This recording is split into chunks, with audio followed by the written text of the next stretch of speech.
Welcome to Scofield Farm. We are harvesting my garlic today and we have 305 heads of garlic. So this is a family affair. This is how we do it. I'm going to show you real fast how I know when garlic is ready. And then you're just going to be along for the ride as kind of a vlog style as we harvest our over 300 heads of garlic. We have 4 varieties this year. 3 of them are a type of soft neck. 1 is a hard neck variety. And let me show you real fast how I can tell they're ready. Look at those beautiful echinacea behind me. I love these. These are my hard neck garlic. And if you remember a prior video, I showed you how I harvest the garlic scapes. Usually you count about 3 weeks from when you harvest the garlic scape. And here is one I missed. 2 to 3 weeks. 3 weeks is the safest, I think. But we are about to leave town. And so we will miss the exact three week mark. You also can count from how many leaves are green, how many have died back. You want to have half of the leaves die back. That is like the perfect timing. I would rather harvest my garlic a little bit early than too late because it stores better. I don't want it to separate cloves and have a hard time storing. This one's a great example right here. This one you can see 1, 2, 3, 4 leaves are still green. Usually garlic has like 7 to 11 leaves, so this would be half. And if we pull it, I am telling you, it probably looks ready. Ideally, you also want to stop the water to your garlic for a couple days, maybe even up to a week before you harvest it. I had a huge dance show for my girls going on, so I lost track of it. We also had like 107, 109 degree days. It gets really hot here up in Northern California. We are zone 9B, but I don't get as worried about the lows in the winter as I do about the highs in the summer. We don't have a rainy summer either. It's very dry. So our irrigation is heavily leaned upon. I should have cut water to these. I kind of lost track of time, so it's going to be a little bit harder and a little bit messier to pull them because the soil was watered this morning. But it's still worth it to me that we didn't have like a bunch of plants suffer in, you know, the high triple-digit days. Look at those perfect strawberries. Like they could not be more perfect. Those are beautiful. Okay, so I'm going to pull the dirt back. You can see that it's damp. You don't actually want it damp, but we're just going to have to deal with the conditions we have. And then we'll pull it out.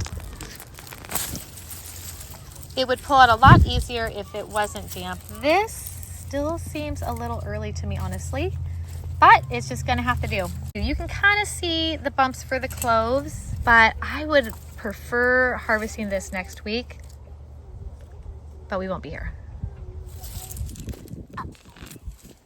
Oh, that one looks really good. This is one of our soft neck varieties. This is the one that we grow most often. It's called, I think it's called Early California White. And the bulbs actually look pretty good.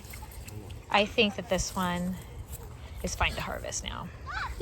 Also, it had 5 green leaves left, which means about half of them had died back.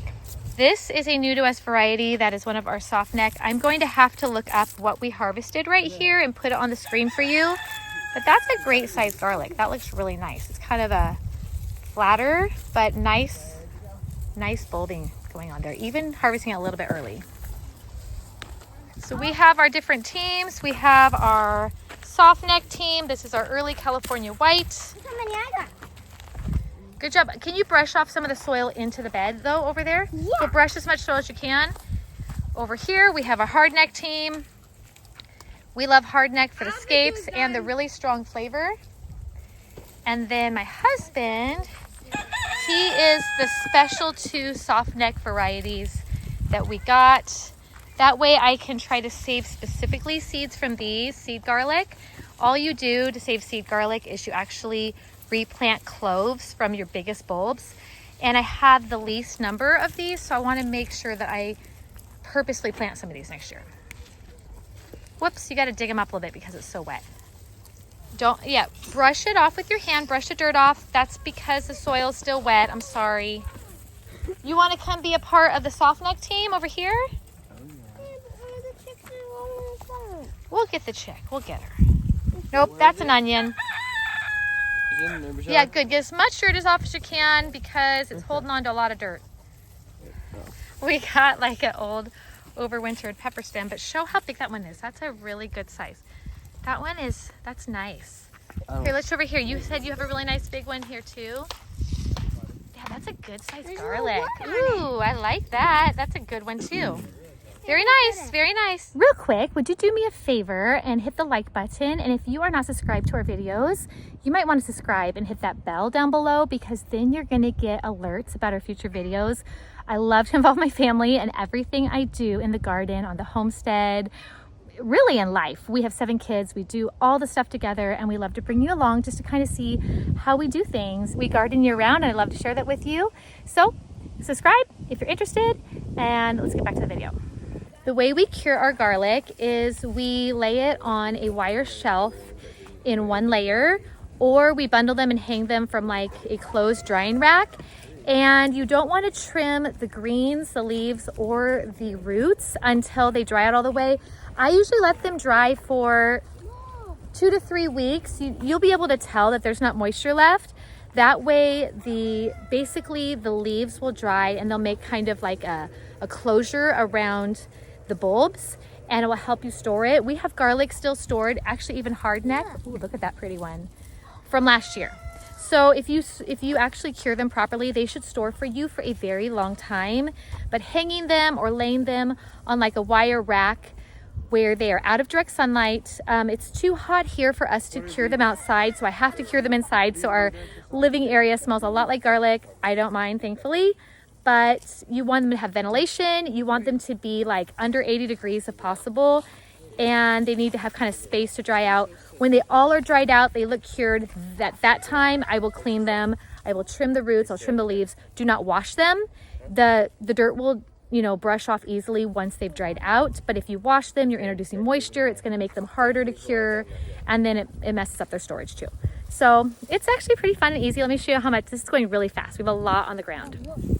So right now, this is our soft neck, and there's a lot right here.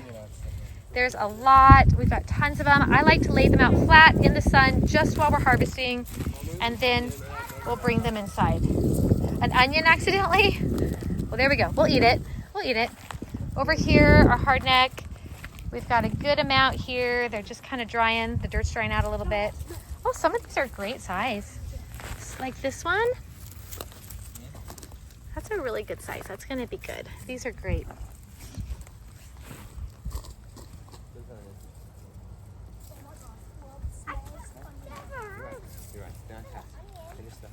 Just brush it off with your hand, the dirt, yeah. This is an example of why I don't want to wait too long. You can see the cloves are separating from each other. If you can tell that right there.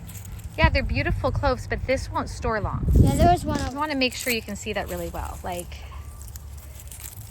see, it's all pulling away. This is edible, but we'll probably have to eat like this one first.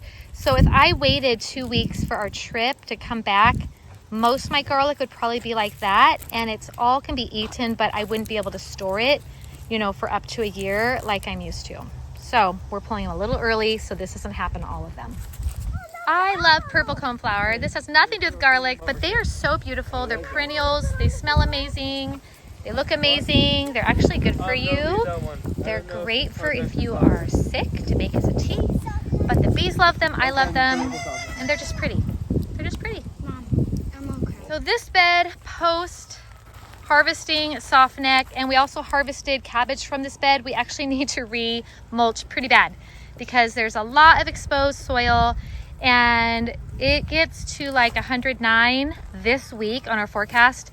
So I don't want all of that soil exposed to just be baked by the sun. So that's one job we have to do, probably later today before we leave town. Some of those are little, but they'll be good.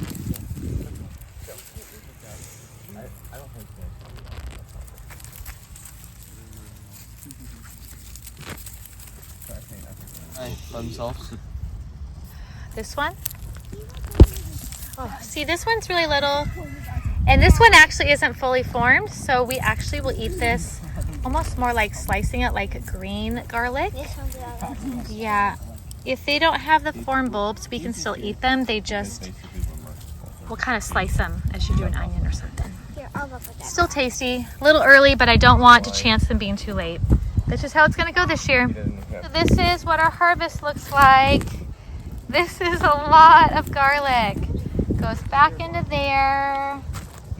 This is here. I'm trying not to step on them all. And then over here, lots and lots and lots of hardneck. We did a ton of hardneck this year. I love hardneck. And then over here, we have our unusual ones.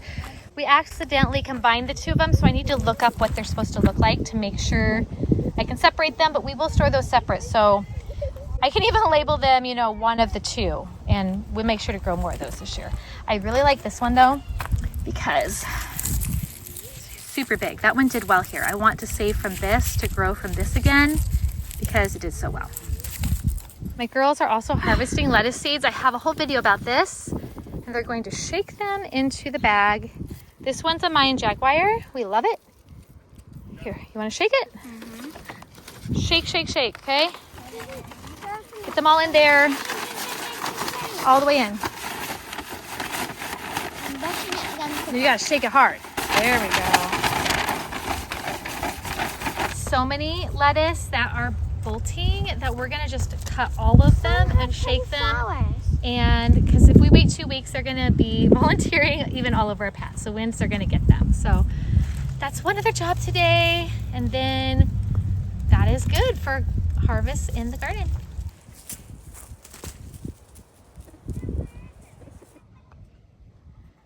Garlic is always one of our favorite things to grow. Well, it seems like a pretty successful garlic harvest, and I'd love to have you guys with me. Thank you for joining me. We're really close to needing to do a June garden tour. Things are looking really good and growing a lot. So be watching for that. And I want to link to our garlic harvesting video from last year because that was such a fun video. I'll see you over there. Let me know if you're someone who loves garlic like me. I love garlic. It's literally one of our favorite things to grow. I'll talk to you soon.